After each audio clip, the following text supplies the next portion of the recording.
souhaiterais partir sur Budapest, Oui, si c'est possible. oui, ça l'est. Cette Saint-Quentinoise programme ses prochaines vacances, un voyage plutôt en octobre, mais surtout sans sortir de l'Europe.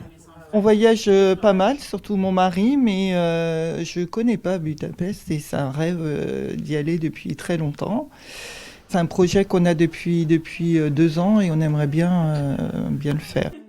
Dans cette agence Unimontaine, les demandes ont été réduites.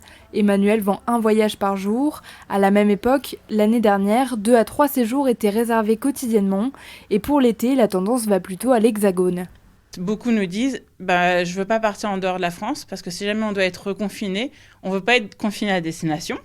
Et d'autant plus d'avoir à payer les frais que ça engendrerait de rester bloqué dans un pays étranger. Le Mali, pour l'instant, on ne peut pas y aller.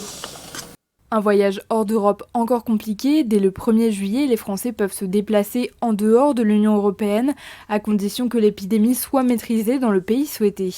Pour cette agence versaillaise, 150 voyages ont été annulés depuis le confinement.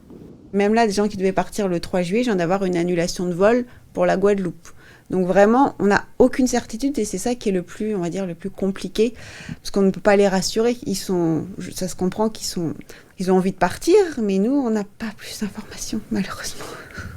Selon les entreprises du voyage, cette année, 87% des Français projettent de partir en vacances en France et 13% à l'étranger. Lors des années précédentes, ils étaient plus de 30% à quitter l'Hexagone.